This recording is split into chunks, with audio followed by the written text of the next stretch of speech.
Hello student, welcome to my channel basic study note. This is Sandhya Saini. Student, आज जो हमारा topic शुरू होगा वो चैप्टर 4 के पार्ट 2 से रिलेटेड होगा, जिसमें हम आपको जनरल एंट्री बनाना सिखाएंगे। इससे पहले हमने चैप्टर 4 के पार्ट 1 में आपको दोहरा लेखा प्रणाली एवं जनरल लेखे के नियम से संबंधित बातें बताई थी और इसके बारे में भी बताया था कि इसमें हमारे जो लेखे हैं वो किस किस तरीके से बनाए जाते हैं। ठीक है, खातों के प्रकार भी बताए थे। और आज जो हमारा टॉपिक होगा वो पार्ट 2 से रिलेटेड होगा, जिसमें मैं आपको जनरल एंट्री बताऊंगी। ये इसी से ही रिलेटेड होगा। चलिए, तो आज हम जनरल एंट्री बनाना सीखेंगे। तो वीडियो को जनरल एंट्री बनाने से पहले मैं आपको बता दूं कि वीडियो को कंटिन्यू देखें, ठीक है, जिससे आपको ये अच्छे से समझ में आए, जनरल एंट्री आपको बनाना आ जाए। ठीक है, तो इस वीडियो को कंटिन्यू देखते रहिए और वीडियो को लाइक भी करते रहिए। जितना ज्यादा हो सके चैनल को सब्सक्राइब कीजिए। ठीक है स्टूडेंट, चलिए देखते हैं आगे। तो स्टूडेंट, ये वो हमारा क्वेश्चन है। ये हमारी बुक है एनसीईआरटी की, जिसमें हम चैप्टर फर्स्ट यानी कि चैप्टर 4 के इसमें फर्स्ट न्यूमेरिकल क्वेश्चन कराएंगे। तेजीराम ने निम्नलिखित लेन देन किए, प्रत्येक का जनरल में लेखा कीजिए 2019 यानी मई। तो जितनी भी डेट यहाँ पर दे रखी है वो मई की दे रखी है स्टूडेंट। तो कंफ्यूज मत होइए, इससे आगे कुछ नहीं लिखा तो ये मत समझिएगा कि ये किस मंथ की है। तो ये सारी जितनी भी डेट दे रखी है वो मई मंथ की है। ठीक है स्टूडेंट, तो मई मंथ में हमें क्या करना है, एक मई एक में क्या दे रखा है, डेट एक में दे रखा है व्यापार आरंभ किया 40,000 का। 4 में दे रखा है मंजुला ने नगद माल खरीदा 20,000 रूपये। मई 6 में दे रखा है रामू से माल खरीदा 10,000 रूपये का। 8 मई में दे रखा है नगद माल बेचा 15,000 रूपये। 10 मई में सोहन को माल बेचा 8,000 रूपये। 15 मई में रामू को भुगतान किया 15,000 रूपये का। फिर इसके बाद में दे रखा है 20 मई को सोहन से प्राप्त किए 6,000। 24 मई फर्नीचर खरीदा 2,000। 26 मई ब्याज दिया 400 का। 28 मई कमीशन मिला 200 रूपये। फिर उसके बाद में 30 मई वेतन दिया 300 रूपये। तो स्टूडेंट, ये थी हमारी जितनी भी यहाँ पर अमाउंट और यहाँ तक जितनी भी एंट्री दे रखी है, तो इन्हीं एंट्री को अच्छे से समझे। और साथ ही मैं इसका सॉल्यूशन भी कराकर दिखाऊंगी। इससे पहले आपने ये क्वेश्चन अच्छे से देख ही लिया होगा, क्योंकि क्वेश्चन में बार बार नहीं दिखाऊंगी वीडियो में, आपको वीडियो में बैक जाकर ही देखना पड़ेगा। ठीक है, तो जिन बच्चों के पास एनसीईआरटी की बुक है वो उनसे भी देख सकता है, क्योंकि ये एनसीईआरटी की बुक से रिलेटेड क्वेश्चन है और मैं इसी को रिलेटेड से क्वेश्चन का सोल्यूशन कराऊंगी। ठीक है स्टूडेंट, तो चलिए इस क्वेश्चन का सोल्यूशन करते हैं। तो सबसे पहले आज जो हम देखेंगे, सबकी जनरल एंट्री बनाना सीखेंगे। तो जनरल एंट्री बनाने के लिए हम इस क्वेश्चन को करते हैं। जनरल एंट्री बनाने से पहले मैं आपको बता दूं कि इसमें 5 कॉलम होते हैं हमारे। तो 5 कॉलम कौन कौन से होते हैं, डेट के, पार्टिकुलर, एलएफ यानी लेजर, उसके बाद अमाउंट और अमाउंट। ये अमाउंट हमारी डेबिट की होती है और ये अमाउंट हमारी क्रेडिट की होती है। ठीक है, तो अमाउंट जो हमारी डेबिट और क्रेडिट की होती है, मैंने आपको बताया था पाने वाले के नाम देने वाले के जमा, यानी डेबिट और क्रेडिट के बारे में मैंने आपको पूरा अच्छे से समझा दिया। तो इसे डेबिट यानी ऋणी और धनी भी कहा जाता है। ठीक है, मैंने हिंदी में भी बता दिया। तो अब आपको यहाँ पर जनरल एंट्री बनाना है। जनरल एंट्री बनाने के लिए क्वेश्चन नंबर फर्स्ट हमने यहाँ पर चूज किया है। तो फर्स्ट नंबर जो हमारा दे रखा है 2019, यहाँ पर हम लिख देंगे, क्योंकि जितनी भी कौन से साल की बनाई जा रही है, 2019 ईयर की बनाई जा रही है, और जितनी भी एंट्री होगी वो हमारी मई से रिलेटेड होगी। तो मैं मई भी यहाँ पर लिख देती हूँ। मई में हैंड टू हैंड लिख जाऊंगी ताकि आपको कंफ्यूज ना हो। ठीक है, चलिए, तो यहाँ पे सबसे पहले क्या दे रखा है स्टूडेंट, 1 मई दे रखा है। तो 1 मई की एंट्री हम यहाँ पर बनाने जा रहे हैं। ठीक है, तो 1 मई में क्या दे रखा है, व्यापार आरंभ किया। तो सबसे पहले आपको ये पता होना चाहिए, जब भी हम कोई व्यापार आरंभ करते हैं तो हमें किस चीज की जरूरत होती है, कैश की जरूरत होती है। हमारे पास कैश होता है तब जाकर के हम व्यापार को आरंभ करते हैं। ठीक है, तो cash account debit to capital, capital को बोलते हैं पूंजी। ठीक है स्टूडेंट, यहाँ पर लिख दिया। उसके बाद हम इसकी नरेशन बनाएंगे स्टूडेंट। तो नरेशन जो बनाएंगे हम क्या बनाएंगे, डी, यहाँ पे 4 लिख लेते हैं, 4 कैश बोर्ड एज कैपिटल। ठीक है स्टूडेंट, तो मैं आपको फिर से बता देती हूँ, जो चीज हमें मिल रही है उसे हम यहाँ पर डेबिट लिखेंगे। ठीक है, और जो चीज हमारे पास से जा रही है, पाने वाले के नाम यानी देने वाले के जमा, इस चीज को समझेंगे। पाने वाले के नाम यानी डेबिट हो जाएगा, तो पाने वाला यानी जो क्रेडिट है, क्या चीज हमें मिल रही है, हमें कैश मिल रहा है। मान लिया हम कोई व्यापार आरंभ कर रहे हैं, किससे करेंगे, हम कैश से करेंगे। हमारे पास क्या होना चाहिए, कैश होना चाहिए, तब जाके हम इसको स्टार्ट करेंगे। तो स्टूडेंट, यहाँ पर जो हमारा दे रखा है वो क्या दे रखा है, कितनी अमाउंट डालेंगे हम, क्वेश्चन में हमारा 40,000 दे रखा है, तो हम यहाँ पर 40,000 डाल देंगे स्टूडेंट। उसके बाद में ये तो हमारा डेबिट का था, हम क्रेडिट में किस साइड डालेंगे, नेक्स्ट वाले कॉलम में हम क्रेडिट का डालेंगे। तो ये दोनों अमाउंट एक साथ नहीं डालनी है, ये वाली अमाउंट डेबिट में डालनी है और ये वाली अमाउंट ठीक 2 वाली बाय में डालनी है, यानी कि इसमें डालनी है। तो उसके बाद में नेक्स्ट वाले कॉलम में डालनी है। उसके बाद क्या दे रखा है, 4 मई दे रखा है स्टूडेंट। 4 मई में हम क्या करेंगे स्टूडेंट, मंजूला से नगद माल खरीदा। तो एक बात याद रखना स्टूडेंट, ये जब भी नगद माल बोला है क्वेश्चन में, तो नगद माल में हमेशा याद रखना कि हमारा कभी नाम नहीं आता है, ठीक है। तो नगद माल में हम क्या करेंगे, नगद माल खरीदा है तो माल खरीदा है, माल को हम गुड्स बोलते हैं, खरीदने को हम परचेज बोलते हैं। तो हम यहाँ पर क्या कर देंगे, परचेज कर देंगे, ठीक है स्टूडेंट। परचेज अकाउंट डेबिट, किससे खरीदा है, यानी हमने कैश देकर के खरीदा है, तो कैश हम यहाँ पर नीचे लिख देंगे। क्या चीज हमें मिली है, माल मिला है, यहाँ पे गुड्स भी लिख सकते थे, हमने खरीदा है यानी खरीदा हुआ सामान मिला है, तो हमने यहाँ पर परचेज लिख दिया। जो चीज हमें मिल रही है वो डेबिट हो रही है, और जिस चीज हमारे से जा रही है वो हमारा क्या हो रहा है, कैश हो रहा है। बस इतना ध्यान रखना, एक छोटा सा टॉपिक है सिंपल लैंग्वेज में जो मैंने आपको बताया है। उसके बाद इसका नरेशन बना लेंगे, for good purchase,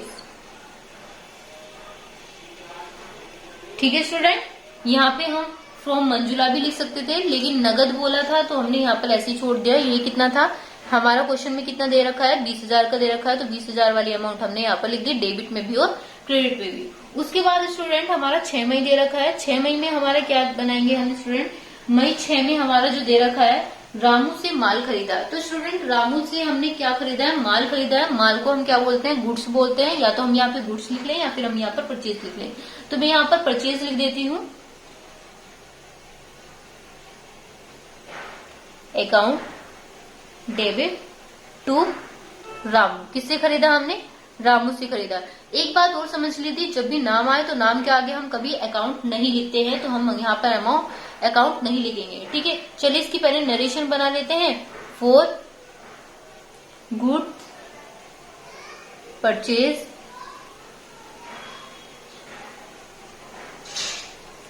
from Ramu, ठीक है स्टूडेंट। इतना आपको समझ में आया। तो अमाउंट हमारी कितनी दे रखी थी, 10,000 की, जो कि हम डेबिट में भी डालेंगे और दूसरा हम किस में डालेंगे, क्रेडिट में डालेंगे, ठीक है। चलिए नेक्स्ट में चलते हैं। हमारा क्या दे रखा है, 8 मई दे रखा है स्टूडेंट। तो 8 मई में हम यहाँ पर डाल देंगे 8 मई।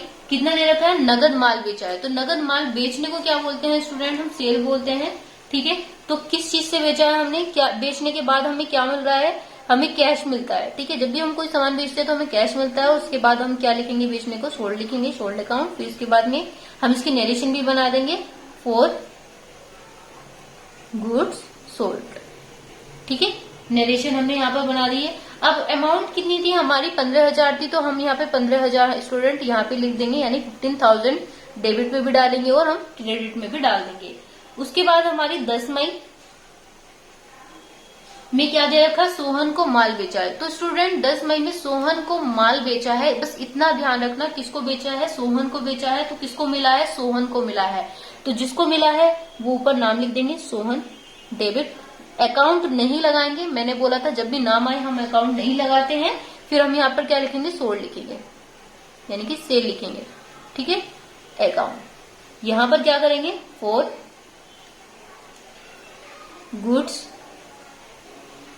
सोल्ड टू सोहन, ठीक है। कितनी अमाउंट आ रही थी स्टूडेंट इसकी, हमारी 8,000 आ रही थी। 8,000 हमने डेबिट कर दी और 8,000 हमने क्या कर दिया, क्रेडिट कर दिया। बस इतना याद रखना। उसके बाद में 15 मई दे रखा है स्टूडेंट। 15 मई हमने यहाँ पर लिख दिया, रामू को भुगतान किया। तो स्टूडेंट रामू को भुगतान किया है। नेक्स्ट वाली एंट्री में हमारा दे रखा है, तो किसको मिला, रामू को मिला। रामू को कराया ना, तो रामू क्या हो गया, हमारा डेबिट हो गया, रामू डेबिट टू। क्या मिला रामू को, रामू को भुगतान किया। अब किससे करा, कैश से करा, तो रामू को क्या मिला, कैश मिला, कैश अकाउंट, ठीक है। इसकी नरेशन बना लेंगे स्टूडेंट। नरेशन में क्या बनाएंगे हम, फॉर कैश पेमेंट किसको किया, टू रामू को। कितना करा, 15,000 का करा है। तो 15,000 स्टूडेंट हम कहाँ लिख देंगे, डेबिट में लिखेंगे, और 15,000 हम कहाँ पे लिखेंगे, क्रेडिट में लिखेंगे, ठीक है स्टूडेंट। चलिए अब नेक्स्ट वाली एंट्री भी बना लेते हैं। नेक्स्ट में क्या दे रखा है, 20 मई में दे रखा है, सोहन से प्राप्त किए 20 मई, ठीक है स्टूडेंट। 20 मई सोहन से प्राप्त की। सोहन से क्या प्राप्त किया हमने, कैश प्राप्त किया है। तो हम यहाँ पे क्या लिख देंगे, cash account debit to Sohan.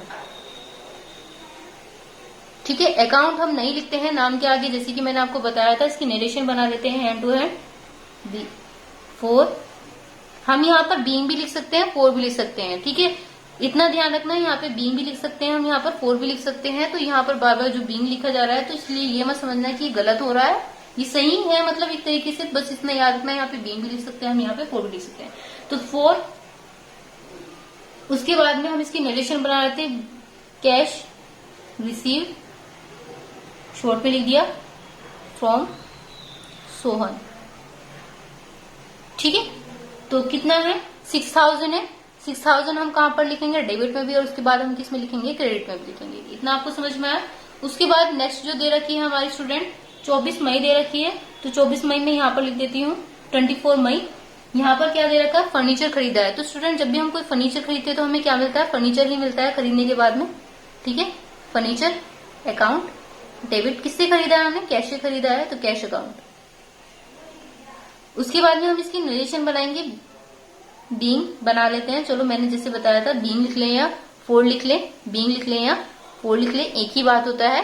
ठीक है, तो 4 यहां पर क्या लिखेंगे, goods for furniture purchase, furniture purchase. ठीक है स्टूडेंट, इतना आपको समझ में आ गया होगा। तो कितना अमाउंट आ रहा था स्टूडेंट, 300 आ रहा था। तो 300 हम कहां पर, सॉरी 2000 दे रखा है हमारे क्वेश्चन में, तो 2000 हम यहाँ पर लिख देंगे, यानी 2000। इतना आपने समझा, तो ये हमारा यहाँ पर आ गया। ठीक है, अब नेक्स्ट में देखते हैं हमारा नेक्स्ट में क्या आता है। नेक्स्ट में हमारे दे रखी है मई 26। ठीक है, तो मई 26 दे रखी है, तो मैं यहाँ पे 26 मई लिख देती हूँ। फिर कितना दे रखा है, ब्याज दिया। तो स्टूडेंट ब्याज दिया है, तो ब्याज दिया, तो ब्याज को क्या बोलते हैं इंग्लिश में, इंटरेस्ट बोलते हैं।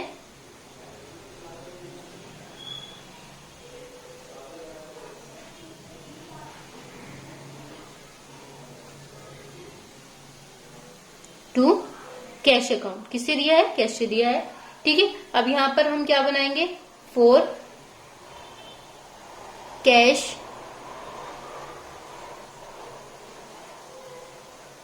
Bye interest.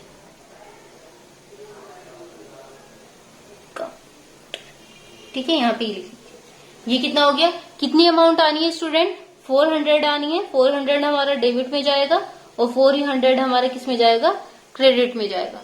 ठीक है स्टूडेंट, इतना आप सभी को समझ में आया। उसके बाद में स्टूडेंट 28 मई दे रखी है, उसमें क्या दे रखा, कमीशन मिला है।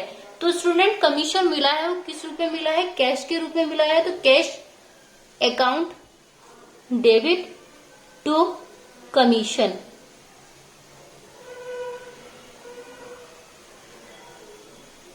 अकाउंट। ठीक है, कमीशन अकाउंट कितने का था स्टूडेंट, हमारा 200 का था। ठीक है, तो 200 रुपए हमने यहाँ पर डेबिट में डाल दिए और 200 रुपए हमने क्रेडिट में डाल दिए। ठीक है, इसकी नरेशन बना लेते हैं। तो क्या हुआ हमारे यहाँ पे, 4 कमीशन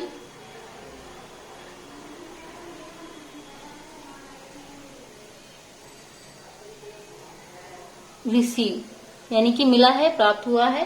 फिर उसके बाद में स्टूडेंट 30 मई, नेक्स्ट वाली एंट्री। तो नेक्स्ट वाली एंट्री में वेतन दिया है स्टूडेंट, तो वेतन दिया है, वेतन को क्या बोलते हैं इंग्लिश में, हम सैलरी बोलते हैं। तो salary account debit to cash account. इसकी नरेशन भी बना लेते हैं, 4 सैलरी पे। ठीक है स्टूडेंट, फिर इसके बाद इसकी अमाउंट लिख देते हैं, डेबिट में भी और क्रेडिट में भी। तो स्टूडेंट इतना हमने लिख लिया। स्टूडेंट यहाँ पर आप देख रहे होंगे टोटल या फिर ग्रैंड टोटल, तो यहाँ पर हम ग्रैंड टोटल करेंगे। ठीक है स्टूडेंट, तो ग्रैंड टोटल का मतलब है अब तक की हमने जितनी भी अमाउंट लिखी है उन सबको हमें जोड़ना है, जोड़ करके हमें यहाँ लिखना है, तभी हमारा क्वेश्चन कंप्लीट होगा। ठीक है, तो हमारी अमाउंट क्या क्या थी, 40,000, 20,000, 10,000, 15,000, 8,000, 15,000, 6,000, 2,000। तो स्टूडेंट ये अमाउंट थी। आगे हमारी जो अमाउंट थी 400, 200 और 300। तो स्टूडेंट इन सबको हमें जोड़ना है। जोड़ने के बाद में यहाँ पर हमने दोनों साइड लिखना है, क्योंकि दोनों साइड की अमाउंट हमारी, दोनों साइड जितनी भी अमाउंट लिखी गई थी वो इक्वल अमाउंट लिखी गई थी और इक्वली हमारा आंसर आना है। ठीक है स्टूडेंट, तो इनको जोड़ते हैं चलिए। तो स्टूडेंट जोड़ने के बाद जो हमारी अमाउंट आ रही है वो 1,16,900 अमाउंट हमारी आ रही है। तो इसी साइड हम यहाँ पर भी लिख देंगे 1,16,900, यानी कि 1,16,900। तो हमारा यहाँ पर दोनों साइड हमारा आंसर इक्वल आ रहा है। तो ये हमारा फर्स्ट क्वेश्चन था जो आपने अच्छे से समझा। अगर आपने ये अच्छे से समझ लिया तो हमें नेक्स्ट क्वेश्चन करने में कोई डिफिकल्टी नहीं होगी। ठीक है, तो चलिए नेक्स्ट क्वेश्चन भी हम करके देख लेते हैं। हमारा जो नेक्स्ट क्वेश्चन है वो क्वेश्चन नंबर 3 है। जैसे कि मैंने बताया था, वीडियो आपको पसंद आ रही है तो वीडियो को लाइक कीजिएगा। ठीक है, और कमेंट बॉक्स में जरूर बताइए कि कैसी आपको वीडियो कैसी लगी। ठीक है, चलिए क्वेश्चन नंबर 3 देख लेते हैं। तो स्टूडेंट जैसे कि आप क्वेश्चन नंबर 3 देख रहे हैं, यहाँ पर देख रहे हैं कि निम्नलिखित लेन देनों के संबंध में जनरल प्रविष्टि कीजिए। 2020 जनवरी, तो ये जितनी भी अमाउंट है हमारी, जितनी भी डेट लिखी हुई है, फिर जनवरी की दे रखी है। जनवरी 1 में दे रखा है नगद पूंजी में व्यापार प्रारंभ किया 25,000 रुपए का। जनवरी 2 एक्स से माल खरीदा 15,000। जनवरी 3 में ठेला भाड़ा दिया 30 रुपए का। जनवरी 4 वाई को माल बेचा 8,000।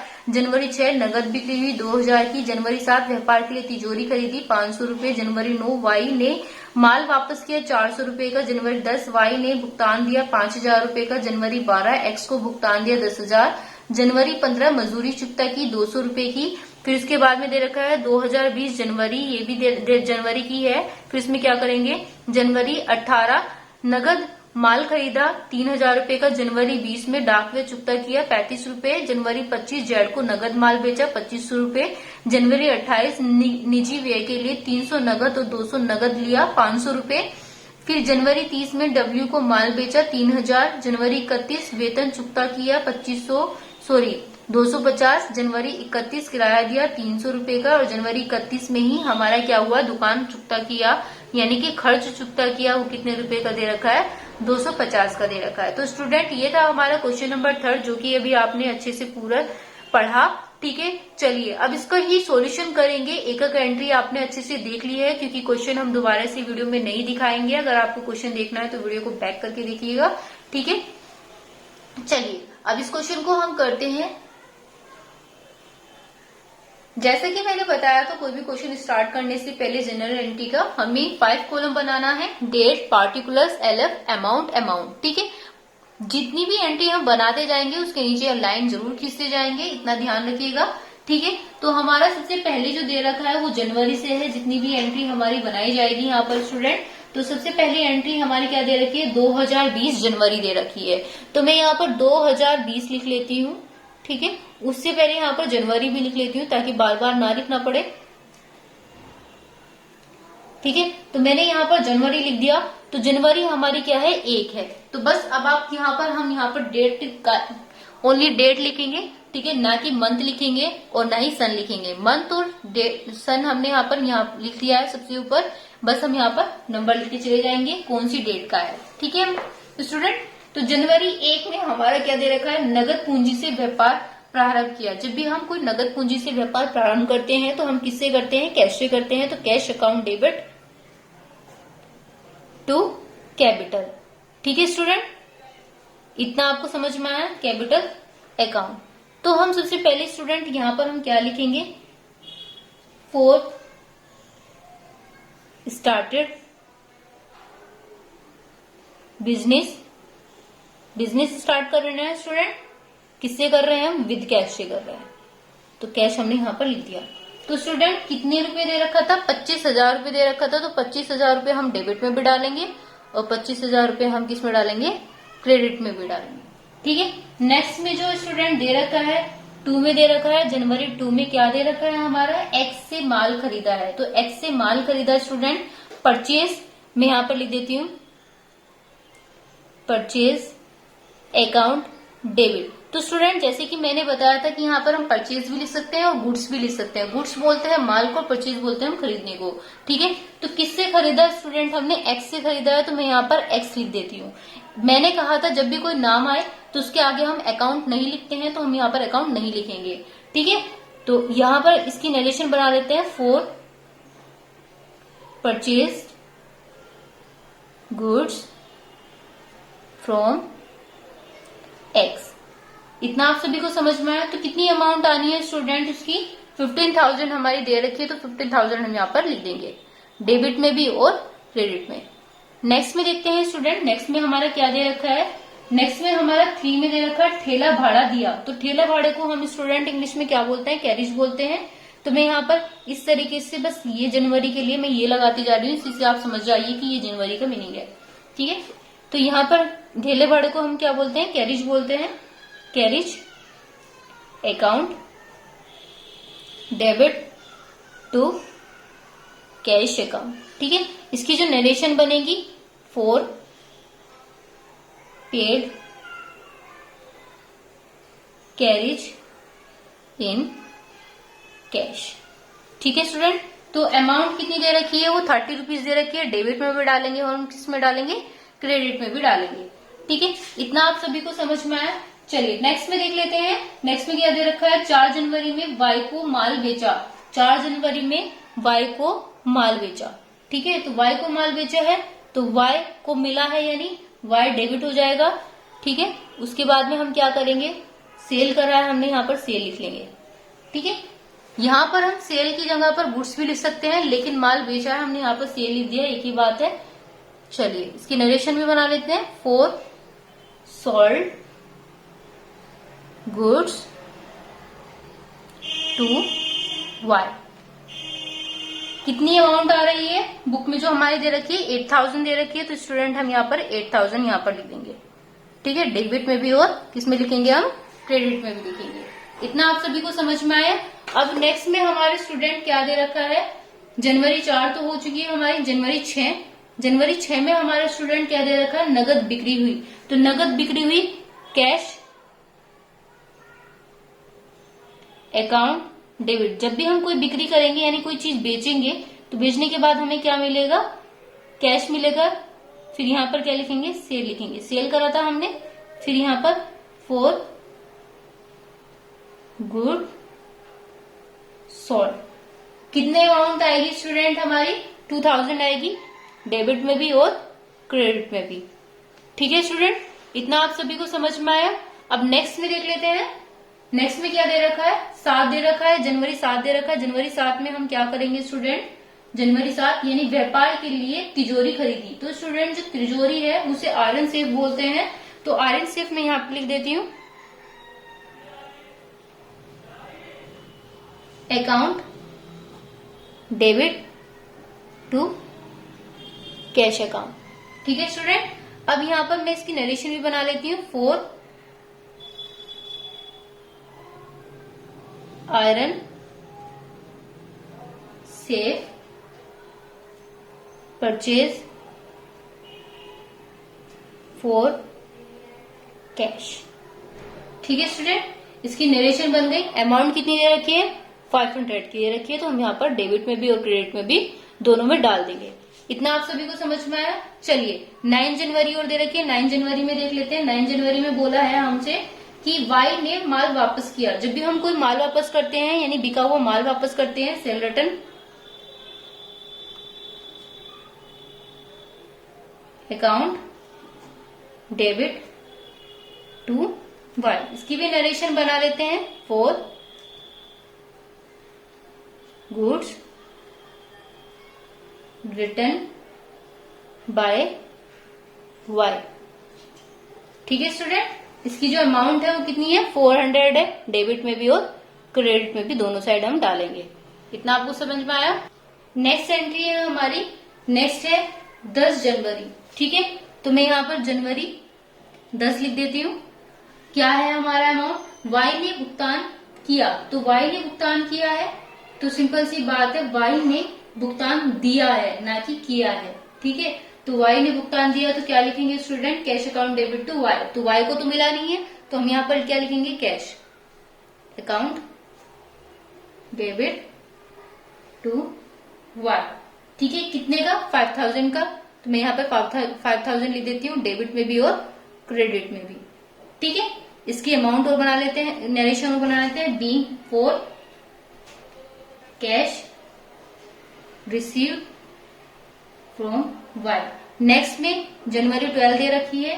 जनवरी 12 में एक्स को भुगतान किया है, X debit to cash account. इसकी नरेशन हमारी 4 पेड कैश टू एक्स, कितना है 10,000। ठीक है स्टूडेंट, डेबिट में भी और क्रेडिट में भी हम यहाँ पर डालेंगे। चलिए अब नेक्स्ट में देख लेते हैं स्टूडेंट, नेक्स्ट में क्या बनना है हमारा, जनवरी 15। तो जनवरी 15 हमारे यहाँ पर है। जनवरी 15 में क्या दे रखा है, मजदूरी चुकता किया है, तो मजदूरी चुकता कर रहे हैं हम। मजदूरी चुकता कैसे करेंगे, वेजिस से। तो वेजिस अकाउंट डेबिट, मजदूरी को क्या बोलते हैं, वेजिस अकाउंट डेबिट टू, किससे कर रहे हैं हम, कैश से कर रहे हैं, तो कैश हम यहाँ पर लिख देंगे। ठीक है, 4 पेड वेजेस। ठीक है, 4 पेड वेजेस। अब यहाँ पर कितनी अमाउंट आनी है, 200 हमारी क्वेश्चन में दे रखी है, तो 200 हम यहाँ पर डेबिट में भी और क्रेडिट में भी डाल देंगे। उसके बाद में दे रखा है जनवरी 18, तो जनवरी 18 में दे रखा है नगद माल खरीदा है, तो नगद माल खरीदने को क्या बोलते हैं, purchase account debit to cash account. ठीक है स्टूडेंट, यहाँ पे क्या लिखेंगे, 4 गुड परचेज्ड, कितना 3000 दे रखा है, तो 3000 हम यहाँ पर लिख देंगे दोनों साइड, डेबिट में भी और क्रेडिट में भी। उसके बाद में नेक्स्ट जो हमारी दे रखी है, नेक्स्ट क्या दे रखी है स्टूडेंट हमारी, जनवरी 20। तो जनवरी 20 में हमारा क्या दे रखा है, डाक वे चुकता किया। तो डाक वे को क्या बोलते हैं इंग्लिश में, पोस्टेज बोलते हैं। तो पोस्टेज हम यहाँ पर लिख देंगे, postage account debit to cash account. फिर यहाँ पर क्या लिखेंगे, 4 पोस्टेज पेड, 4 पेड पोस्टेज लिख देते हैं हम यहाँ पे। कितने रुपए दे रखा है, 35 रुपए दे रखा है ओनली, तो 35 रुपए हम डेबिट में भी डालेंगे और क्रेडिट में भी डाल देंगे। उसके बाद में दे रखा है जनवरी 25, तो जनवरी 25 हम यहाँ पर लिख देते हैं। जनवरी 25 में दे रखा है जेड को नगद माल बेचा। अब नगद माल बेचा, मैंने कहा था जब भी नगद माल आ जाए तो हम नाम को नहीं लिखते हैं कभी भी, केवल माल बेचने को लिखेंगे। तो माल बेचने को क्या बोलते हैं, जब भी हम कोई माल बेचते हैं तो हमें क्या मिलता है, कैश मिलता है, और जो मिलने वाला है वो हम क्या कर देते हैं, डेबिट कर देते हैं। यहाँ पर बेचने को क्या बोलते हैं, सेल बोलते हैं। ठीक है स्टूडेंट, चलिए 4 गुड सोल्ड टू जेड। ठीक है, कितने रुपए बोला था, 2500 रुपए बोला था, तो 2500 रुपए हम क्या कर देंगे, डेबिट में भी, और 2500 रुपए हम क्या कर देंगे, क्रेडिट में भी। ठीक है, चलिए अब नेक्स्ट में देख लेते हैं हमारा नेक्स्ट में क्या बनना है स्टूडेंट। नेक्स्ट में हमारा दे रखा है जनवरी 28। जनवरी 28 में स्टूडेंट दे रखा है निजी व्यय के लिए 300 रुपए नगद और 200 रुपए माल लिया। ठीक है, 300 रुपए नगद और 200 रुपए माल लिया है निजी व्यय के लिए। अब याद रखिए मैंने बोला था कि ड्राइंग आ जाए, ड्राइंग, मैंने जब आपको ड्राइंग वाला पॉइंट समझाया तो उस ड्राइंग वाले पॉइंट में मैंने कहा था कि जो डेबिट है यानी कि हमेशा उसमें परचेज आता है ड्राइंग के साथ में। ठीक है, बिका हुआ माल, परचेज खरीदा हुआ माल। ठीक है, यहाँ पर टू कैश, कैश भी बोला है, एक तो खरीद रखा है और दूसरा कैश से बोला है, तो यहाँ पर दोनों चीज डाल दी है। कितने रुपए डाला है, देखो परचेज का तो 200 रुपए दे रखा था और इसका कितना दे रखा था, 300 रुपए दे रखा था। तो दोनों को हम स्टूडेंट क्या करेंगे, दोनों को हम जोड़ देंगे, 200 और 300 कितने हो जाते हैं, 500 रुपए हम यहाँ पर डाल देंगे। और उसके बाद में यहाँ पर इसकी नरेशन बना देंगे, 4 प्राइवेट यूज टू विड्रॉ,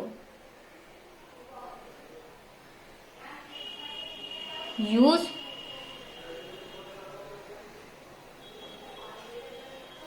ठीक है। चलिए अब नेक्स्ट भी देख लेते हैं। नेक्स्ट में हमारा क्या दे रखा है, जनवरी 30। जनवरी 30 में हमारा दे रखा है डब्ल्यू को माल बेचा है। तो डब्ल्यू को माल बेचा है स्टूडेंट, डब्ल्यू को बेचा है, तो डब्ल्यू क्या हो जाएगा, डेबिट हो जाएगा, क्योंकि मिला किसे है, डब्ल्यू को मिला है, डब्ल्यू टू सेल, बेचा है ना उसको, बेचने को क्या बोलते हैं, सेल बोलते हैं। 4 गुड सोल्ड टू डब्ल्यू, कितना 3000 का, तो 3000 डेबिट में भी और 3000 क्रेडिट में भी हम डाल देंगे। ठीक है, चलिए अब नेक्स्ट में देख लेते हैं जनवरी 31। जनवरी 31 में क्या दे रखा है, 3 अमाउंट दे रखी है, वो 3 एंट्री दे रखी है, वेतन चुकता किया, किराया दिया और दुकान खर्च किया। ठीक है, तीनों ही किया है और दिया है। तो मैं यहाँ पर एक ही एंट्री बनाकर दिखा देती हूँ, एक ही एंट्री में इसका काम कर लेते हैं। तो यहाँ पर क्या दे रखा है, सैलरी। सबसे पहले हमारा क्या दे रखा है स्टूडेंट, सैलरीज दे रखी है। Salaries account debit, rent account debit, और तीसरा क्या दे रखा है, शॉप एक्सपेंस। ठीक है, तो शॉप एक्सपेंस भी मैं यहाँ पे लिख देती हूँ, account debit to cash account. ठीक है, इसकी जो नरेशन बनाएंगे स्टूडेंट, वो नरेशन में यहाँ पे बना देती हूँ, paid salaries rent and shop expensive. ठीक है, अब स्टूडेंट सैलरीज कितनी थी हमारी, 250 की थी। फिर उसके बाद में रेंट हमारा कितना था, 300 का था, और शॉप एक्सपेंस हमारे कितने हुए थे, 250 के हुए थे। तो तीनों को हम क्या कर देंगे, जोड़ करके हम कहां पर लिख देंगे, हम क्रेडिट में लिख देंगे। ठीक है, तो तीनों को जोड़ने के बाद में जो हमारा अमाउंट आ रहा है वो कितना आ रहा है, 800 रुपया आ रहा है। ठीक है, तो ये 800 हमने कहां पर लिख दिया, यहाँ पर लिख दिया। अब स्टूडेंट हम इन सबको ग्रैंड टोटल भी करेंगे। जैसे कि मैंने आपको बताया था कि जब हमारा क्वेश्चन लास्ट हो जाता है और उस क्वेश्चन में लास्ट हम क्या कर देते हैं, उस क्वेश्चन का लास्ट करने के बाद में हम उसको यहाँ पर लिख देते हैं। तो ये हमारा क्या हो जाएगा स्टूडेंट, ग्रैंड टोटल हो जाएगा। ठीक है, तो ग्रैंड टोटल जो हमारा स्टूडेंट मैंने जैसे कि बताया था आपको, एंट्रीज यानी कि अमाउंट को जोड़ करके लिखेंगे। अमाउंट को जोड़ करके कैसे लिखेंगे, क्या क्या अमाउंट है हमारी, 25,000, 15,000, 30, 8,000, 2,000। ठीक है, 50, 500, 400, 5,000, 10,000, 200, 300, 3,000, 35, 2,500, 500, 3,000। फिर इसके बाद में लास्ट हमारी 800। तो स्टूडेंट जो हमारा जो पूरा टोटल आया है वो हमारा टोटल कितना आया है, 75,965। ठीक है स्टूडेंट, तो ये जो अमाउंट हमारी जो निकल कर आई है वो हम यहाँ पर लिख देंगे 75, यानी इन सबको टोटल जो आया है जोड़ करके जो आया है वो 75,965 आया है। और ये हम दोनों साइड लिखेंगे क्योंकि जो दोनों साइड है हमारी अमाउंट दोनों इक्वल लिखी गई है। ठीक है, तो दोनों साइड का अमाउंट हमारा इक्वल आंसर आया है। तो स्टूडेंट अगर आपको वीडियो पसंद आए तो वीडियो को लाइक कीजिए, सब्सक्राइब कीजिए ताकि आने वाली वीडियो आपको कंटिन्यू मिलती रहे। Thank you.